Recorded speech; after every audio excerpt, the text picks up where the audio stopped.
Good morning. Welcome to a beautiful Sunday. It's May the 5th, and I hit 1,000 subs over the weekend. Thank you very much to all you guys who've been supporting the channel for a long time, and of course new people. I got quite an influx. I don't know if that's because of the nature of the last vlog, which was bluebells, kinda.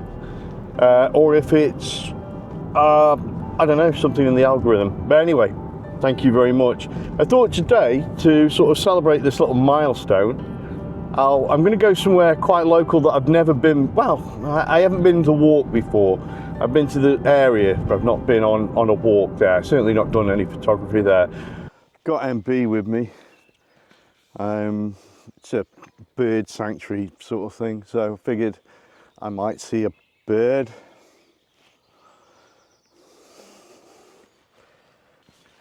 Okay, we have an information board. Nature awaits. Consall Woods. There's a loop. It's only a mile. Oh, they're all pretty short routes.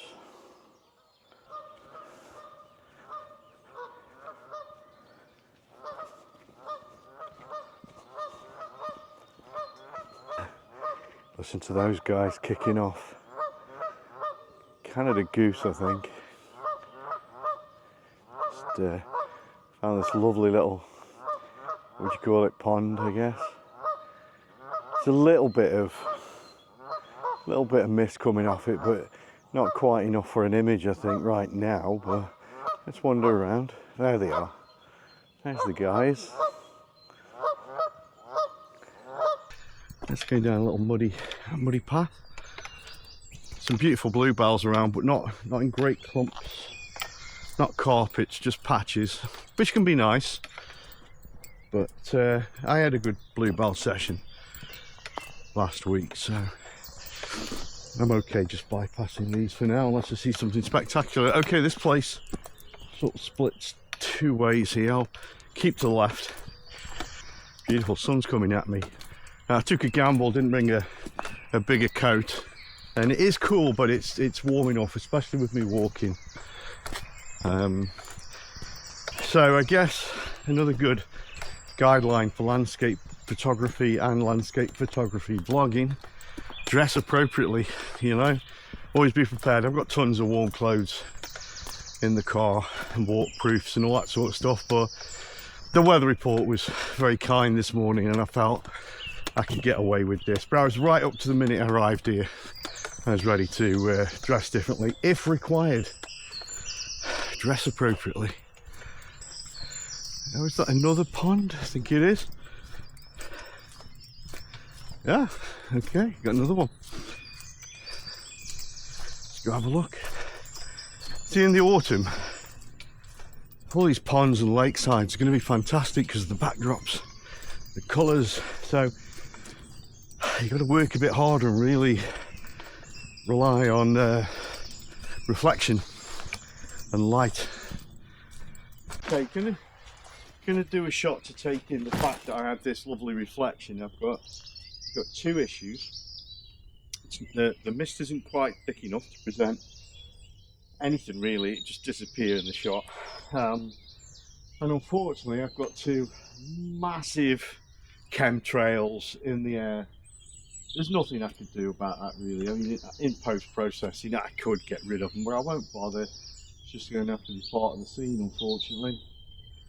It's not a portfolio shot, this. And there's another jet steaming over now, so it's not going to get any better. But it's a good example, I guess, of putting together a misty pond, misty lake composition. So what am I doing? Well, first of all, I'm getting down low, and the reason being, and forgive me if I'm teaching you to suck eggs here, but the higher I am, the more I'm looking down into the mist, which makes it thinner. If I come down, I'm looking across and through the mist, which is about this high, and that will give it more substance. Okay, so that's why I'm going low, and also I think it just helps the shot a little bit. It's very calm. I am going to use a filter though, okay? I'm going to use a filter because I'm going to use a long exposure so that there's more of that mist. Gives it more time to cross along and just thicken out. Oh look, it may not work. Maybe I'll just go for a snapshot, but I think it will. There is some light on the trees at the back, by the way, and that's presenting the interest in shade and tone. Okay, so it's not just like green, one colour green. There's lots of different greens over there. I'll get a move on. I'm going to need to get this filter on, get the shot done. Hiya, pup. Oh, he's coming to say hiya. Come on, you're all right. All right. I've got a black version of you. Have you? Yeah. He's only 14 months old, so he's still doing a bit of learning. Right, mine's only 2, so trust me. Oh, you know all that, Doesn't get any better.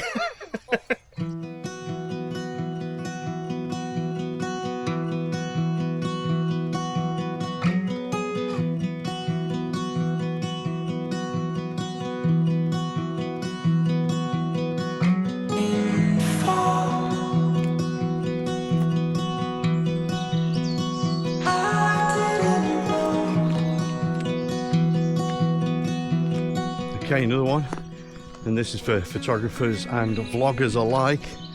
Bring spare batteries. I've got a spare battery, at least one spare battery, for every single bit of electrical equipment I've got, which is a lot. So every bit of recording, I've got charger, that kind of thing. The camera, obviously, got extra batteries for it, because you just don't know if the cold weather is you're going to take care of and reduce the energy in it. If you're going to forget to bring one, if the one in the camera that you loaded up, you didn't check it and it's run out of power, always bring spare batteries. Okay, the white route to the valley bottom. I like the sound of that. Onward. Look at this, there's a bit of sunlight coming through on the patch of bluebells, striking the tree to the side. And it's glistening with the dew. So I'm going to be real quick. There's not really any mist. There's a tiny bit, but not enough to make a difference. You won't see it. I can see it, you won't see it. And I don't think the camera's going to see it, but I'm going to get the shot because I like it. I like the way the sun's coming through and just creating a few shadows. There's some lovely little shots that I can maybe zoom in and catch some of the bits down in the bole of the tree. So it's hit, I don't know if you can see how it's hitting just a small number of plants there. It looks really nice. I'm going to do a few shots here.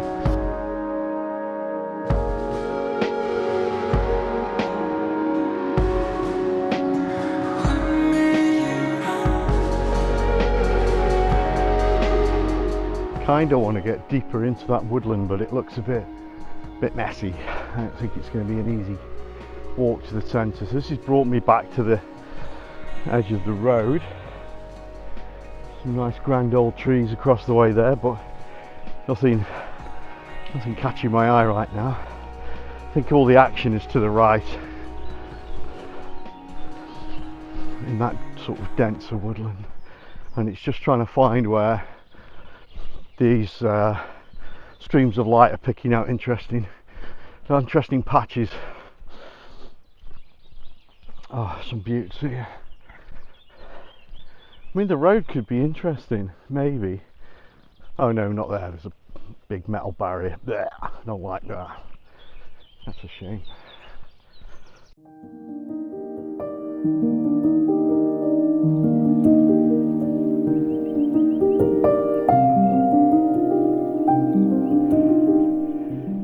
That doesn't bode well, does it?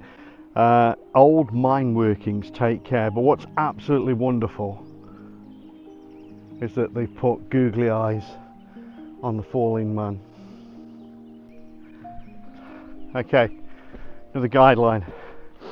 If you're going to do photography, landscape photography or landscape vlogging, bring food. Always bring food, at least a drink.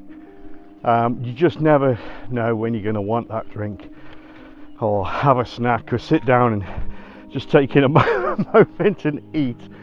But you know, food's energy, that's what it is. So always bring some food. If it's a bag of crisps, a bar of chocolate especially, but definitely bring a drink. Do that. Okay, another tip, not another tip, another guideline. It's not a tip. Get the right bag for you. If you're going to do vlogging with a degree of, what can I say, when you just want it right, and I'm still trying to find out what's right for me, then you're going to want to bring extra gear. So you won't just have your camera and your battery and your lenses and your filters. You're going to want to bring, you know, recording equipment, probably sound equipment, all very compact, but they still take up room. So get the right bag, make sure it's big enough for the stuff you want to carry, not so big that you carry too much, which can happen. It's tough, can take all kinds of weather. I've got two bags that I use now. This one, the Shimoda, and Low Pro Tactics AW something. Really good, both really good. Now normally I would have the Tactics when I'm carrying MB, but I thought I'll just carry it by hand today because I knew it wasn't going to be a massive walk. But a bag is really important when you're out in the field, really is. So get the right bag. You may go through a few, that's just the way it goes, but do watch the reviews. But you know what, don't watch the reviews where the guys are just sat at a desk. Look at this, a new bag I've got, which they've just had sent to them. Look at the bag they're using right now, not the bag they've been showing off for a week. Look at the one that you've seen in their vlogs they've had for 6 months, a year, and then you'll know what they prefer. It's the way it goes. So I've had my Tactics bag, my Low Pro. I've been using it for 2 years and I'm still using it. It's still a great bag. It's for a purpose. And this one, the Shimoda, is wonderful, and I'm currently using it a great deal. But again, there's always a place for that Low Pro. So I will definitely recommend the bags I'm carrying for me, and I can do it in a review if we ever get round to me doing reviews. I'm so lazy. But get the right bag. I think that's a big deal. You'll notice I'm not talking about cameras. There's no room in this vlog for gear, but the bottom line is, if you're spending over £2 on a camera, you've got a good camera. don't get all hung up on Nikon, Canon, Sony. It doesn't matter. If you spent over that kind of money, you've got a good camera, and it's just learning to use it. Now I'm just hovering here because there's this brook running around, and I'm wondering if it's going to give me something. I'm just going to have a wander down here. Against my better judgment, I've decided to go up. So I don't like going up. I'm not particularly fond of coming down these days. But it looks interesting. I get a bit of elevation. It never hurts. Well, it doesn't often hurt. Well, yeah, it hurts. Oh, it keeps going. I didn't realise that. I could turn back now.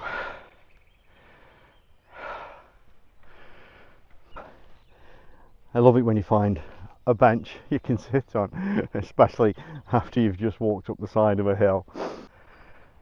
You know, I completely forgot that there's a steam railway right here. I think it runs, I want to say, Consall, Frogall, and somewhere else. I'm sure there's a third one. But look how lovely this is. And they run steam train journeys across a run of the track between these areas. Absolutely, I've been on it. Fabulous. Really enjoyed it. So I recommend this. And it looks like the gates are open, so they don't mind me having a wander and maybe take a few photos. How cool. I've just been chatting to the signal man who operates the signals here at Consall, and he's invited me to take a look at the signal box and all the levers. I feel very lucky. What a wonderful chap. So come on, let's go look at this signal box. I've got this 360-degree thing, so I don't even have to worry about where the camera's pointing. Oh wow. That's awesome. How long's this station been here then for, you know, when was it first put up, do you know? I bet you do. It's originally, this signal box wasn't here. Oh, okay. But in the old No Stops Railways days, yeah, there was always a station here. right, okay, yeah. So this is more or less, apart from the signal box, this is how it used to run Yeah. with the old BR days before the beaching. I was going to say, was this crucified in the Beaching Act? So yeah, and I've got the old-fashioned train register to mark trains down on. And an old phone. I Old-fashioned take it phone. that doesn't work. Yeah, Really? yeah. Wow. So kids, This is a token machine. that's a phone. What's a token machine for? Because we've got a single track line, Yeah. this is why we have a signal here, and they have a token like this that comes up and in, and then goes out again. But I can't clear that Well, until I get another one. I heard everything you just told me and understood none of it. What does that do? Tell me again. It resets the track so as I can move the points and the signals. How? It's all wired in, Oh. and all these levers Yeah. are Victorian, Yeah. and down below there are interconnecting bits Yeah. that stops me from pulling a wrong lever. That resets the track. The one coming down bank, I have to put it in here to reset the track for going that way. Madness. So I'm guessing, is there some electrical element at the top of the line that sort of says, oh, there's a train coming? Yeah, there are sensors on the line, what they call, Right. what they call track circuits. I know they original things, or is this a modern thing just to make sure we don't destroy They trains? are original, Okay. the original type. The ones they put in at Cheddleton are what they can now call axle counters. Axle count. Ah! The train's coming down. Wow. So you've got to get busy now. Do your admin. Do me admin. And which way's the train coming? It's coming from that way. From But that it's way. just a light, what we call a light engine. Right. So Russell has just said you're very welcome to stay to see the next two trains that are going to come along. So there's one coming from that way, which I believe is the down line, and one is coming that way, which is the up line, and it's the down train or something. I don't know. So I'm gonna, well, this gives me chance. This gives me 30 minutes now to try and set up. So given that I know the directions of the trains, I can try and make a composition ready.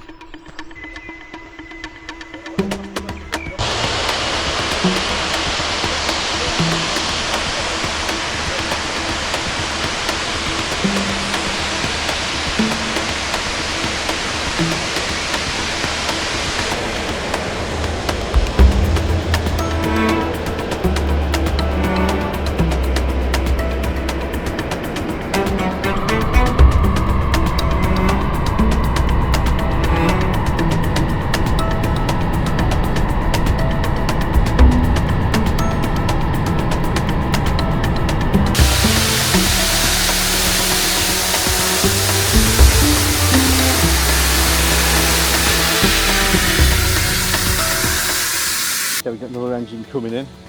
I've crossed over the line. Train's coming from up that way. So what I've done, try and show you for moving that the right way. I've got it right down low because I want to try and give the sense of majesty and power of this train as it comes in. That's the plan anyway. I don't know if it'll work, I've not done this before, but it strikes me that when I'm taking a picture of my dog, if I want it to look right, I get down. You hear that? It's on its way.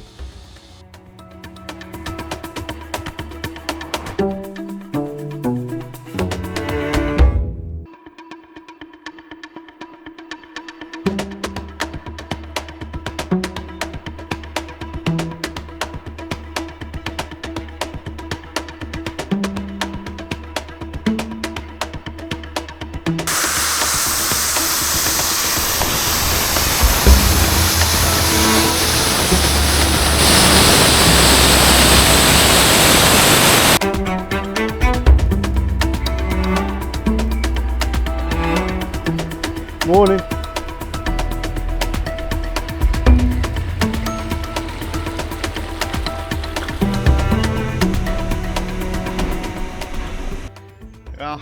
there you have it. I hope you've enjoyed that. It's going to be a pretty long vlog. My God, how many of you made it to the end? But I had a lot of fun. I really enjoyed it, and that's why I do this kind of thing. So anyway, if you've enjoyed it and you haven't already subscribed, please do, because it'll just make that number get bigger and I'll be a happy guy. And hopefully see you for the next one.